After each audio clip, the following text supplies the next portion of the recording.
Hey everybody, I'm Piet Levy, music writer for the Milwaukee Journal Sentinel. We're here at the end of weekend 3 of Summerfest 2023, here with Catherine Joswick, Damon Joy, Cal Roach. They've all been here, I think, every single day pretty much of the festival this year. We're talking about the best and worst of weekend 3, and then we're going to talk about some of our favorites and least favorite from the whole festival we haven't talked about in previous videos. We'll start with you, Catherine. What's been the best thing you've seen on this last weekend? Oh, well, I have to say Collective Soul. You know, I was a teenager in the 90s, and the band just had so much energy. Ed Roland, the lead singer, is just kind of channeling his inner Who, like his Pete Townsend with the windmill guitar movements, and it was just really fun. The crowd loved it. I mean, they did Shine, and everybody was like super into it. And so, yeah, I really enjoyed it. Brought back a lot of good music memories. Awesome. Really fun. Sounds like you had a great last weekend. I did. What about you, Damon? Was this a really good last weekend? What was your favorite thing this last weekend? Yeah, it was not bad at all. I would say, let me start off by saying I despise country music.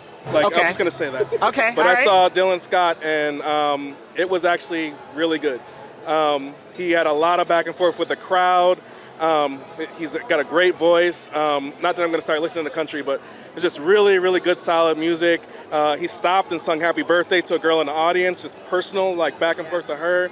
He sat at the piano, just played all these great like pop songs, sung some Alicia Keys. He's just all over the place with it, and I enjoyed it, I got to say. Awesome. Yeah. Anything you didn't enjoy?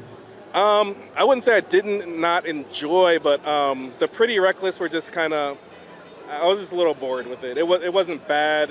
It was good. She's a great singer. Like, the whole band is great. It's just there wasn't any oomph to it, and it could have been the weather, because the weather was weird then. Weather is also their last night of the tour. I know. It was last night of the tour. I know they're tired and all Yeah. that, but Right. they still put on a good show. It just didn't do anything for me. Yeah, really. gotcha. What about you, Cal? For the weekend 3, favorite thing? My favorite thing this weekend so far is Dinosaur Jr. And I'm not even a huge Dinosaur Jr. fan. Like, a lot of their studio stuff kind of runs together for me. But seeing them live, you know, you look up and Lou Barlow, the bassist, is up there just wailing away, and Jay Mascis on guitar. He's got so many different tones he can go to throughout the night, and just shreds. And the energy was off the charts for that set. And I don't know, it was great that Summerfest brought them in. That's awesome. What about anything that wasn't so good? The only thing I could think of to take issue with this weekend was the crowd at the Tito Puente Jr. show, and that's just because he was up there, okay, the son of the king of Mambo, you know, and he's got some of the best freestyle Latin dancers I have ever seen on stage with him, and he is like demanding that the crowd get up and dance, and they were just sitting there. They would not get up. It was like the bleachers were just seated, nobody was moving, he was frustrated.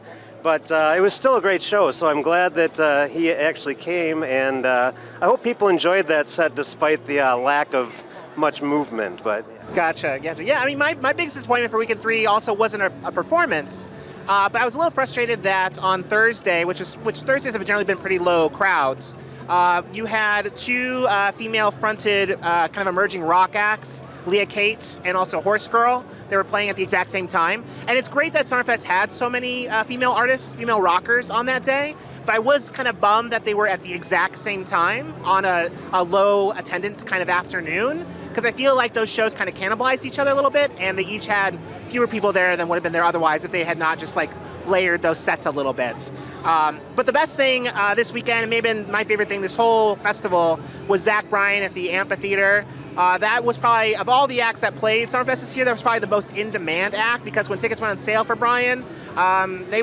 basically sold out pretty much instantly. Despite the fact that, I remember you reviewed him last year, Cal, he played the Miller Lite Oasis and had a huge crowd there. But 1 year later, came back, filled the Amphitheater, an exceptional songwriter. I mean, he really reminds me of Jason Isbell, reminds me of John Prine too. He's just so good, and also just delivered everything with just such great energy and not too much like polish. It just felt very authentic and heart-filled, very heartfelt. So it was really, really great show. But let's talk about the whole weekend. You know, we've been talking about weekends 1, 2, and 3, gone over a lot of stuff, but there's some stuff we haven't talked about in previous videos. Catherine, anything you haven't talked about that you really liked or didn't like? Yeah, well, Lord Huron was another favorite of mine. Just really awesome musicianship. Loved the tremolo guitar riffs. Just, yeah, like you mentioned about authenticity, like a warm, authentic lead singer, and just really, yeah, great musicians, good crowd. That was a lot of fun. As far as dislikes, 38 Special just didn't really bring it. They kind of sounded like a jukebox band. You know what I mean? They probably played these songs so many times, it's like second nature to them. But I just felt there wasn't any spontaneity. It just felt really, really over-rehearsed. So, but other than that, I thought all the other shows were really great. So, lucky for me, I guess. Yeah, no, I'm glad you had a great year. Damon, what about for you? Anything that that we haven't talked about before that you really loved or didn't love so much? I didn't really care for Nick Yours set. It was just a little, he needs more time on stage, more practice, more, he's got like 6 songs. He needs more everything. Yeah. Which, he's got like billions of hits probably on his song, but it's like, he's just not there yet. Yeah. I really like Styx, let me start out by saying that. It was a great performance. But something was weird because everything was sung too perfect. I'm not saying anyone's lip syncing, but like there was definitely some sound before they started playing, and I don't know what was happening there. So I don't want the Styx fans to get mad at me because it was a great show, but something was not right there. And Larry Gowan, he was great with that keyboard and swinging around like it was great, but something wasn't right about that sound. Okay. And I don't want to say anything else. Yeah. Well, they are Styx, so maybe they just have that ability to sing before they sing. This sort of supernatural. I don't want to make assumptions, but I was right there, and it looked weird. So, but it was a good show overall. Besides that, glad it was still a good show. Cal, anything that you really loved or didn't love from the weekend you haven't talked about? Yeah, there's one thing that I keep thinking back on, and that was the Joe Russo's Almost Dead show from the first weekend. And that's one that, if people aren't familiar, they're, Joe Russo and Marco Benevento are kind of old school, almost veterans of the jam band scene now, and somehow they're starting to develop like their own signature jamming style out of these old songs, and it's just been really impressive watching them develop as their own unit. And it historically seems like Summerfest has had like a jam band day or a hippie day, and that hasn't really been true the last few years. But I got to say, if they're only going to bring in one jam band, Joe Russo's Almost Dead is probably the one that they would want to bring. So, bravo for that.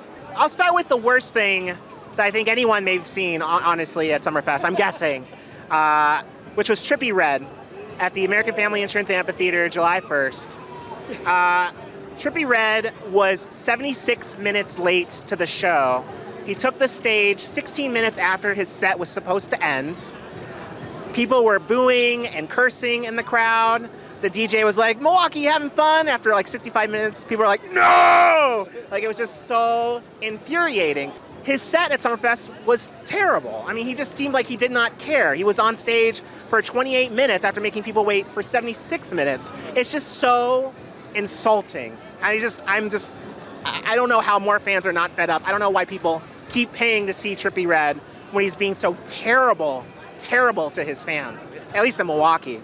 But we'll end on a higher note. One booking I was so happy to see this year, and the performance was beyond my expectations, was Santa Fe Clan, who is a Mexican rapper, and he also embraces a lot of Mexican regional sounds in his sound, a lot of cumbia. And what's so special about that show was that, Summerfest, even though they've had Latin acts here every year, they've been kind of woefully behind the curve. As Latin music has exploded in popularity, they typically are booking kind of older, veteran salsa groups, mariachi groups, things like that.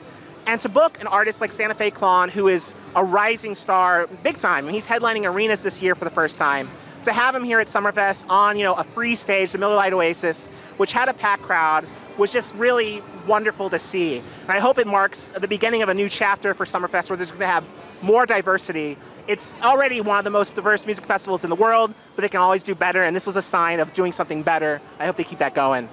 Thank you, everyone, for watching. Thanks again, Cal, Damon, Catherine, for all your amazing reporting. And you can find all of our reporting, photos, a million things at jsonline.com/Summerfest. We'll see you next year.